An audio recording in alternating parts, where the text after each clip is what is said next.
10절로 11절입니다.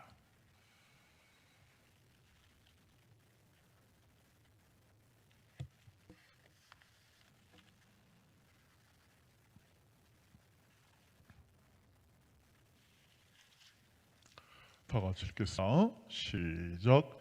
그들은 조각목으로 그을 짜되 길이는 2규빗 반, 너비는 1규빗 반, 높이는 1규빗 반이 되게 하고 너는 순금으로 그것을 세 그 안팎을 싸고 위쪽 가장자리로 돌아가며 금해를 두르고.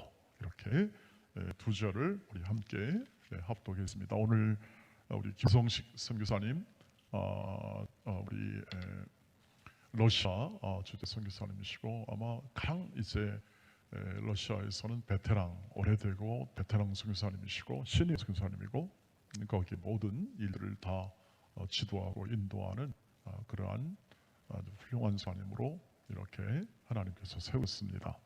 그리고 지금까지 한결같이 여러분 아시는 대로 함께 이렇게 저희는 이렇게 협력을 했습니다만 하나님께서 우리 선교사 인도하셔서 지금까지 사역을 아주 은혜롭게 잘 해주셨고 선교대회차 잠깐 입국해서 함께 은혜의 말씀을 나누게 되었습니다.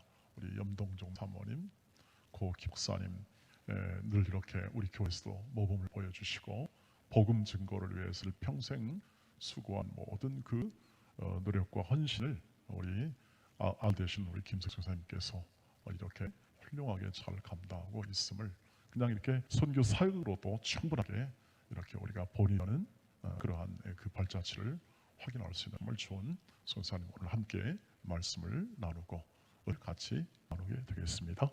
우리 함께 칠 때 할렐루야 하고 주보로 우리 할렐루야를 함께 나누도록 하겠습니다. 먼저 주보 없으십니까? 있으신 분 들고 없으시면 손을 높이 들어서 할렐루야로 맞읍시다.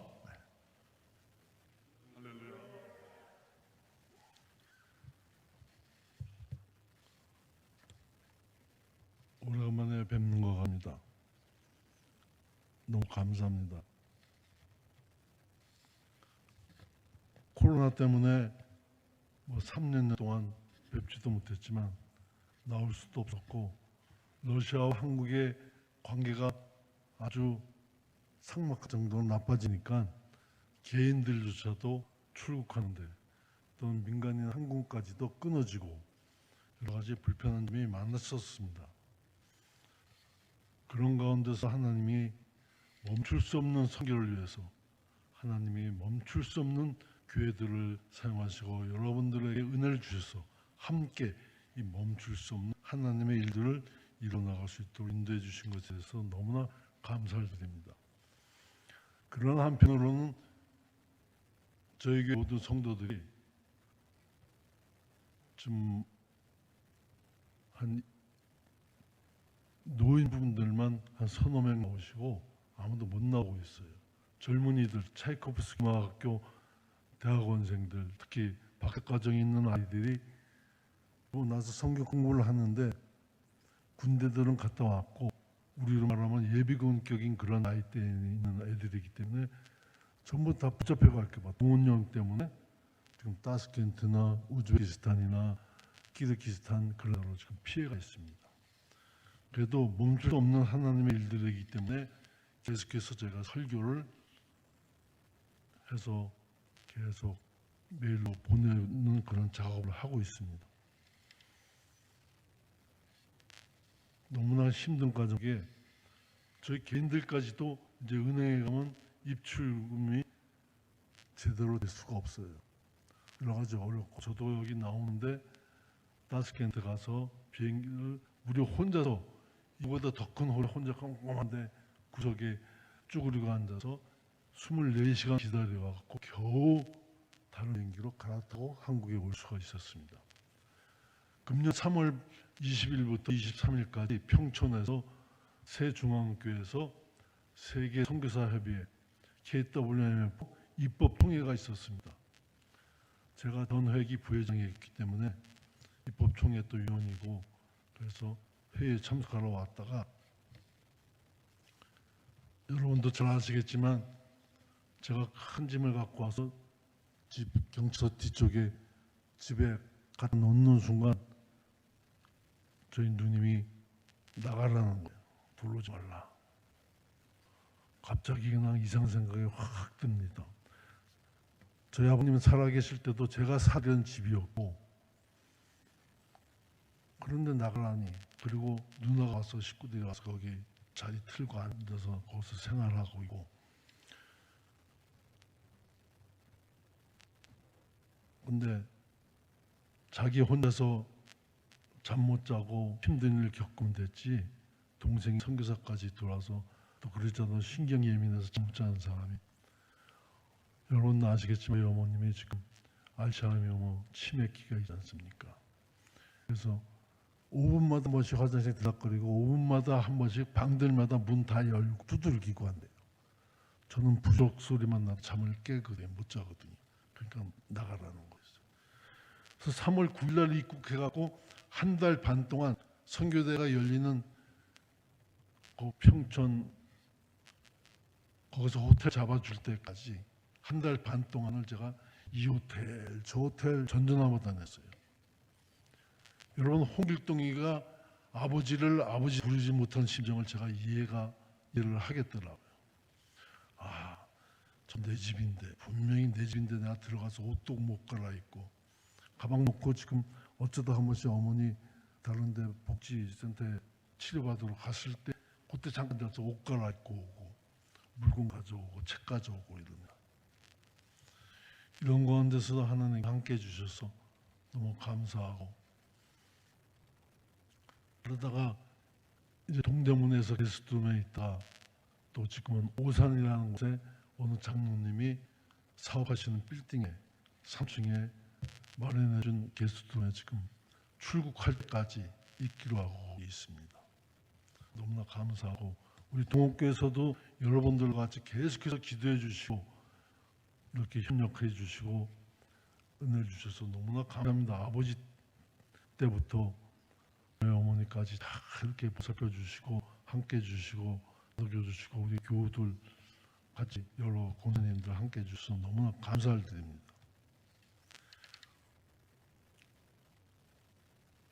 이제 선교 사역이 끝났다라고 조문을 할 정도 어려움 중에 있는 것도 많고, 선교사도 이거 안 되겠다.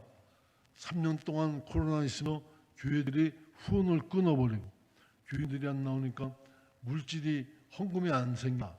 그러니까 끊어야겠다. 끊는 그런 선교사들이 많이 생겼습니다. 저 그 중에 하나입니다. 파송교회가 갑자기 작년까지만 후원하고 후원을 못하겠다고. 선교사들이 대부분 귀국하는 이유들이 펀드레이징을 하기 위해서도 나오지만, 그러나 뭐 치료받으러도 나오고, 저는 대회 입법총회에 참가하면서 5월 17일 날 출국하기까지 저 교통사고 당해서 이빨이 거의 다 나갔는데 임플란트를 2개를 더 해야 되고, 제가 뇌수술한 지 20년이 넘어가기 때문에 한 번도 재검사를 못 받았어요. 그래서 MRI 여러 가지 검사도 좀 해봐야 되고, 그래서 겸사겸사해서 나왔습니다. 여러분 계속 기도해 주시고 선교의 문이 닫히지 않도록 멈출 수 없는 하나님의 선교가 계속 우리 동원교회를 통해서 여러분들을 통해서 이어주시길 간절히 바랍니다. 루단과 이스라엘과 이집트 등 선지순례를 하다 보면은 가이드들이 꼭 언급하는 것이 있습니다. 그것은 바로 조각목이라는 것입니다. 이 조각목은 시딘나무로 아카시아과에 속하면서 광야티 와디라고 불리는 그런 계곡에 무진장 서식을 하고 있습니다. 마른 그런 광야인데 꼭 시딘나무만, 이 아카시아 나무 조각목만 외롭게 그냥 군데군데 이렇게 자라고 있어요.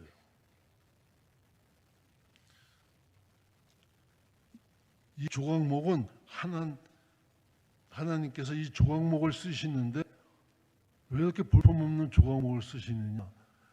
레바논의 아름다운 백향목, 향기 나는 그런 나무들도 있는데 왜 그것을 쓰지 않고 이렇게 조각목, 순전한 정금만을 사용하시는가?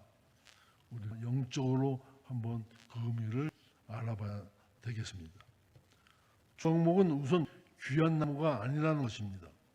사막에 흔히 널려 있는 그러한 나무입니다. 광야 생활하던 이스라엘 백성들이 광야에서 늘 보아온 그러한 값비싼 레바논의 백향목을 택하지 않고 광야에서 구해온 그런 조각목을 택하신 것입니다.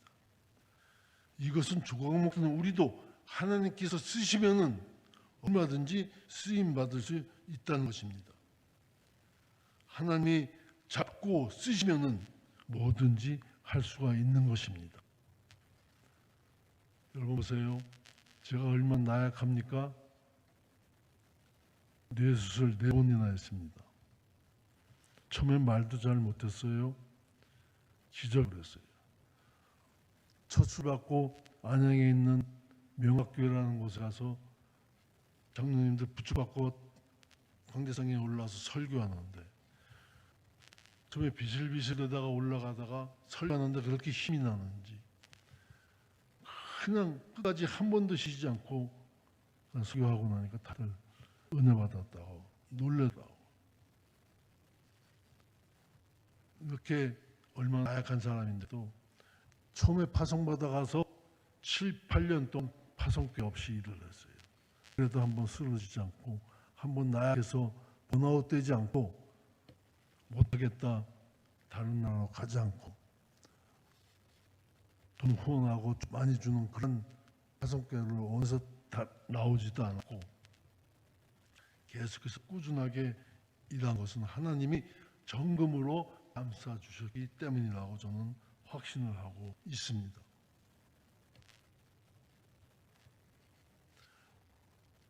저와 여러분들은 너무나 나약합니다. 지난 3년 동안 이 코로나 때문에 얼마나 나약해졌습니까? 병들이 생기고 물질의 어려움이 생기고 또 여러 가지 고난과 고통 가운데 얼마나 많은 일들이 우리의 머리맡을 지나가는지 모릅니다. 잠자는 동안에도 죽음의 그림자가 우리 머리맡을 지나갔을 것이고 너무나 힘든 과정들을 거쳐갔습니다. 그러나 우리가 낙심하지 않고 하나님 앞에 하나님이 존재하고 계신 이 성전에 나와서 기도와 찬양과 말씀을 통하여 새롭게 힘을 얻고 하나님이 싸주신 그 조각목으로 정금으로 더 주신 그 은총으로 말미암아 지난 주간에 우리가 부활절 주간도 지나갔고 우리 러시아는 한 달 늦어요.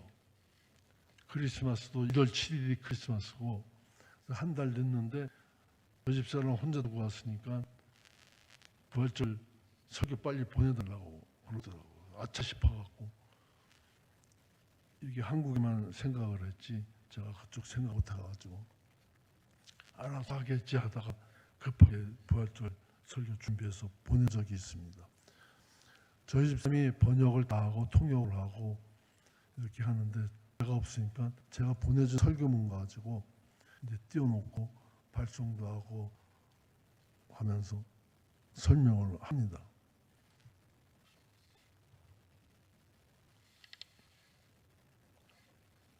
작년에는 저희 집사람이 혼자 나왔어요. 한국에. 6개월이 지나도 안 오더라고요. 물론 러시아, 한국하고 관계가 끊어져서 비행기가 오고 가지 못한 이유도 있었는데 6개월 동안 홀라비에 있으니까 얼마나 힘들어요. 밥해 먹기도 힘들고 뭐 여러 가지 힘든 게 많았어요. 그래서 전화를 했습니다. 빨리 안 오느냐 그랬더니 학위 받고 이제 논문 출판을 해야 되거든요. 그래서 한국의 각 도서관에 다 배분을 해야 된대요. 그래야 문교부에 인정받고 정식 박사학위 인증을 받는 거예요. 그래가지고 출판사를 구했는데 바뀌었대요. 그래서 새해로 넘어가야 된다는 거죠. 제가 11월 달에 전화했는데. 그래서 얼마나 화가 나는지 정 안 들어오면 나 개종해버리겠다 그랬어요. 안 놀라시네 여러분들. 목사가 선교사가 개종을 한다니. 저희 집사람이 전화로 아니 목사가 할 농담도 있지 그때 농담을 하냐고 막 화를 내더라고요. 진짜 개종을 한다 그랬더니 뭘로 개종을 하느냐? 이슬람으로 하나 불교로 하느냐? 그래서 제가 혹시 아내교를 들어보셨습니까? 아내교. 그러니까 갑자기 화색이 도는 것 같아요. 기분이 좋아지는 것 같아요. 그러더니 비행기표가 없어서 못 구해서 못 온다고 하는 사람 그 다음 날로 비행기표 구해가지고 들어가더라고요. 여러분들은 아내교에 대해서 안 놀라시는 분인데 아내교 모르세요? 아내교로 개종을 했다니까 자기가 교주가 됐잖아요. 좋아가지고 입이 명해지더라고요. 그래서 그 다음 날부터 돌쇠야, 청소해, 밥해, 뭐해 막 진짜 교주가 된 거 마냥 막 지시를 하더라고요. 일주일 동안 잘 버텼어요. 그러다가 더 이상 못 버텨서 믿는 구석이 있어서 나 다시 재개종하겠다 그랬더니 또 뭘 개종하느냐. 남편교 개종하겠다. 내가 이제 교주다. 너 집에 있어. 나 기회다 보니 또 회의가 있어서 가야 된다 하고 나왔습니다. 그랬더니 요즘 아다리 나는지 매일같이 카톡이 와요. 돈 좀 보내달라, 뭐 해달라 막 난리가 났습니다.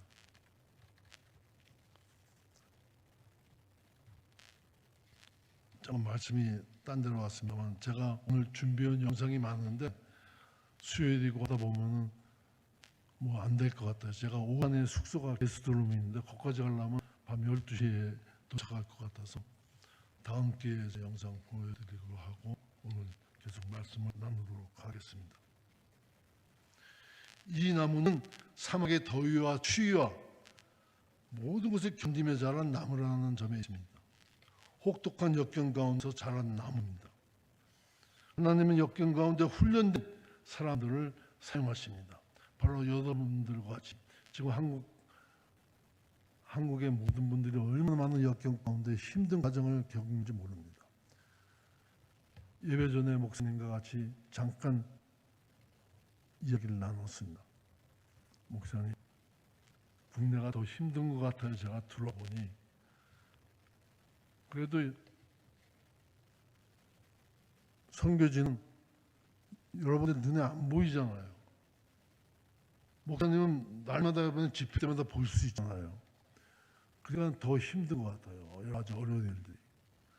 시어머니들도 많고 우리는 시어머니가 없어요.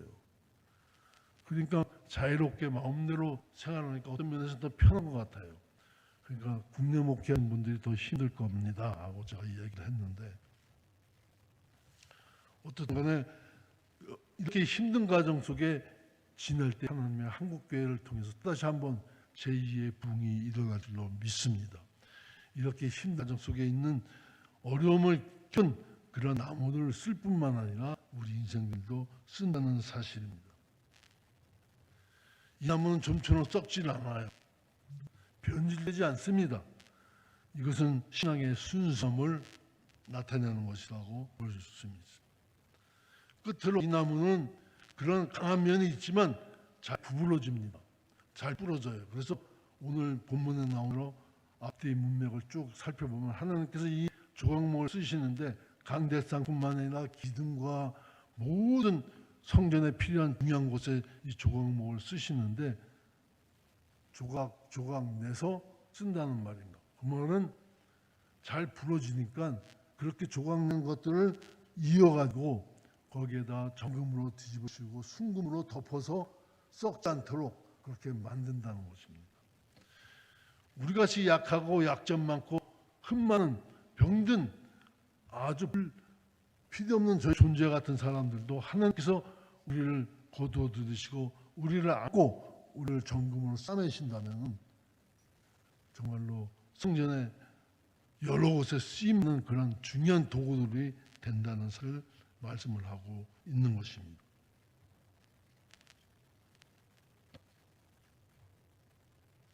그리고 우리의 여러 가지 허물들을 하나님의 정금으로 뒤집어 싸매시기 때문에 다 가려진다는 것이죠. 이미 주께서 십자가에 달리시고 우리를 위해서 보혈을 흘려주심을 말며 우리가 깨끗함을 입었고 다시금 부활의 소망을 주셔서 우리가 산 소망으로 살아갈 수 있다는 것은 얼마나 감사한지 모른다. 법궤의 조각목이 보이지 않듯이 우리의 허물과 모든 죄악들을 보이지 않게 완전히 덮어주신 그 분명의 은혜, 은총에 우리가 나아갈 수밖에 없을 것입니다. 여러분, 중국에 김나라의 장왕이라는 사람이 있습니다. 이 사람이 전쟁에 나가서 승리를 하고 그동안 생사를 같이 했던 모든 문무 대신들을 불러 모았습니다. 그들을 위로하기 위해서 운치 있는 무각의 잔치를 열었습니다. 곳곳마다 촛불을 켜놓고 술잔이 오고 가기 시작을 했습니다.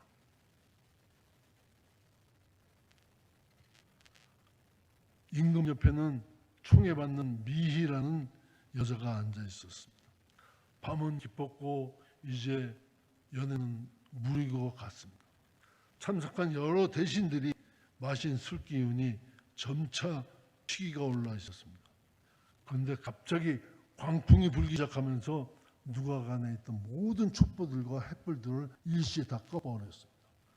사방은 깜깜했습니다. 아무것도 보이지 않았습니다. 누가 누군지 서로 알아볼 수 없는 그런 상태가 되었습니다. 이때 갑자기 임금 옆에 앉았던 미가 소리를 지르기 시작했습니다. 폐하! 지금 어떤 사람이 저에게 무례한 짓을 하려고 했습니다. 제가 재빨리 그의 각근을 끊어가지고 갖고 있으니 얼른 불 켜고 알아보도록 하십시오 하고 이야기를 했습니다. 사방은 조용해졌습니다.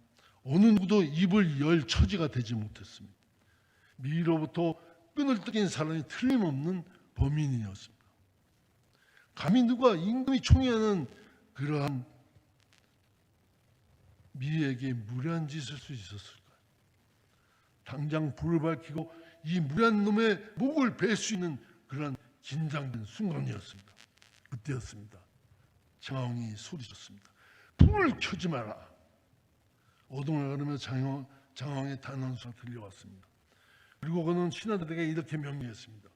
각자 쓰고 있는 갓의 각근을 전부 끊어라. 이 명령에 따르지 않으면 엄벌에 처하게다.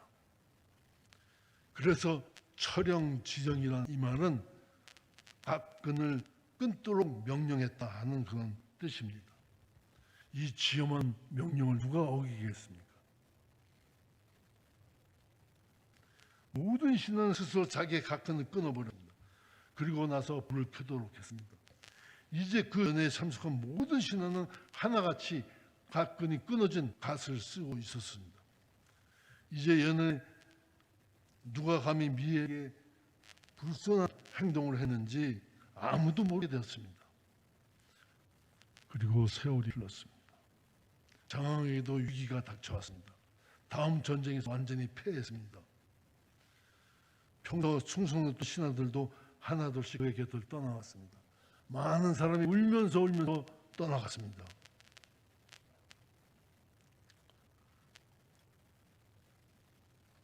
그런데 조용히 아무 말 없이 그의 뒤를 따르고 그를 위해서 헌신하는 사람이 생겼습니다. 그를 따르는 자가 한 사람 있었습니다. 바로 장왕이라는 사람입니다. 그래서 이 임금이 그에게 물었습니다. 모든 사람이 나를 떠나고 그런데 그대만은 왜 나를 따르는가 하고 묻습니다. 그랬더니 그가 이렇게 말합니다. 폐하, 저는 두 목숨을 사는 사람입니다. 일전에 연회 때 제 목숨을 살려줬기 때문에 저는 장왕을 따를 수밖에 없습니다 하고 이야기를 했습니다. 죽을 자리에서 용서받은 장왕이 일생 자신을 너그럽게 용서해준 그 왕에게 남모로 충성을 다했고 그가 위기를 만나자 생명을 아끼지 않고 그를 따랐던 것입니다. 과연 용서는 칼보다 강하고 지혜로웠습니다. 세상에서 가장 위대하고 강한 힘은 무엇입니까? 사랑을 받은 자만이 그 사랑의 위대성을 알고 용서받은 자만이 그 용서의 감격할 수가 있는 것입니다. 하나님은 세상을 사랑하셔서 독생자 예수 그리스도를 이 땅에 보내주시고 그 앞에 무릎 꿇고 충성을 다짐하며 헌신의 삶을 살고자 하는 그런 것은 그의 진노가 무서워서가 아니고 그의 온전한 사랑 때문에 우리가 그 앞에 나가는 것이고, 이렇게 수요일날 힘들고 어렵고 지친 몸을 이끌고 주의 존전에 나올 수가 있는 것입니다. 누가복음 6장 32절에는 너희가 만일 너희를 사랑하는 자만을 사랑하면 칭찬받을 것이 무엇이냐, 죄인들도 사랑하는 자는 사랑한다라고 말하고 있습니다. 우리들은 전부 어떻게 보면 굉장히 다급한 그러한 상황 속에 놓여 있는 사람들과 같습니다. 위기는 한 번으로 끝나는 것이 아니고, 파도가 한 번 쳐서 썰물과 밀물이 돌았다 나갔다 하는 것이 한 번으로 끝나는 것이 아니고, 한 밀려왔던 것이 파도가 계속해서 밀려오는 것이 우리 인생에 있어서도 한 번으로 끝나지 않고 계속 몰려오고 있습니다. 그래서 저는 이런 상황을 호랑이를 타고서 호랑이 꿀 잡고 있는 형국이라고 생각을 합니다.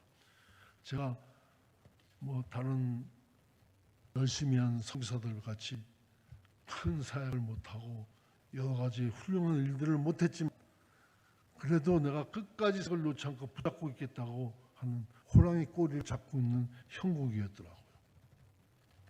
한국교회에 큰 족적을 남기신 어떤 목사님이 이런 말씀을 하셨어요. 우리 모두는 호랑이 꼬리를 잡고 있다. 그 말씀은 우리가 위험한 순간에 호랑이 올라탔는데, 호랑이 꼬리를 잡고 있는데 이 꼬리를 놓치면 호랑이에게 먹혀 줄 것이고, 그렇다고 안 죽기 위해서 계속해서 꼬리를 잡고 있다. 그러니 사역을, 우리에게 맡긴 일을 할 수도 없고 안 할 수도 없고 매우 나처한 그런 상황 속에 있다는 말입니다. 저도 이 귀하다고 하는 사명과 그 사명을 감당할 때 생기는 어려움 사이에 저도 언제나 제가 서 있는 것을 보았습니다. 선교사가 사명을 잃어버린다는 것은 곧 죽음을 의미하는 게 아니겠습니까? 그래서 죽지 않기 위해서 그 사명을 붙들어야 했습니다. 제가 다른 선교사보다 단점이 많았습니다. 건강이 좋지 못하거든요. 그리고 4차례나 뇌수술을 받았기 때문에 여러 가지 회전하는 능력이 조금 늦어요. 물론 저희 집사람이 멍청도라 더 그런 영향이 있는지도 모르겠습니다. 하도 제가 이 말을 하니까 여러분들 웃지 않으시는 모양인데, 저희 집사람은 진짜 충도 사람이에요. 늦어요. 한 박자 반씩 늦어요. 피아노 전공했는데 저는 나이가 똑같거든요. 자기 아들 같은 애들하고 같이 피아노를 하기를 받다 보니까 이 손가락이 굳어가지고 잘 안 돼요. 반박자가 느려요. 그래서 제가 피아노 반주하지 말라고 그래요. 현지에서 시키지. 그 자꾸 하려고 그래요. 틀리는데도. 아무튼 간에 이렇게 번아웃이 오고 여러 가지 사명을 받았기 때문에 호랑이 꼬리를 놓칠 수가 없었습니다. 계속 잡고 사명을 감당해만 했습니다. 그러나 사명을 감당한다는 것이 그렇게 쉽습니까? 결코 그렇지 않았습니다. 어쩌면 호랑이 꼬리를 잡고는 그런 만큼이나 힘이 되는 일이었습니다. 저는 나의 무능력이 고통스럽게 느껴졌고 부흥시켜야 된다는 그런 스트레스 때문에 굉장히 힘들었습니다. 따라오지는 않으면서 엉뚱하게 뒤에서 뒤통수나 대고 말을 험담하는 그런 교인들도 생겼습니다. 그래서 마음이 더 견딜 수가 없었습니다. 에레미야 20장 9절에 보면 고백이 있습니다. 에레미야가 내가 다시는 여호와를 선포하지 아니하며 그의 이름을 말하지 아니하리라 하면 나의 마음이 불붙는 것 같아서 골수에 사무치니 답답하여 견딜 수 없나이다. 알고 보면 에레미야 선지자도 호랑이 꼬리를 잡고 있었습니다. 말씀을 전해온 전하는 것은 그의 사명이었습니다. 그 사명을 놓으면 죽습니다. 그래서 죽지 않기 위해 말씀을 전했습니다. 그런데 말씀을 전할 때마다 백성들로부터 비방과 핍박을 받아야만 했습니다. 사명을 내려놓고 싶을 때도 있었을 것입니다. 말씀을 전하고 싶지 않을 때도 있었을 것입니다. 그러나 그러면 곧 죽어야 하니 어찌하겠습니까? 저는 그럴 때마다 베스메스로 올라가는 암소를 생각하곤 합니다. 자기가 낳은 송아지를 지에 두고 벗개를 수레에 메고 베스메스를 향하여 올라갑니다. 울면서 자기 길을 바라보고 새끼고 데려가지 못하고 울면서 베스메스로 올라갑니다. 그런데 어떻게 됐습니까? 베스메스에 다 올라서 도착해서는 그곳 사람들이 암소에게 붙어있는 수레를 떼어내가지고 조각조각 냈습니다. 부셨습니다. 그리고 불을 폈습니다. 그리고 그 벗개를 메고 온 충성을 다하고 자기 할 일을 끝까지 다한 암소를 거기에 번제로 제사를 지냈습니다.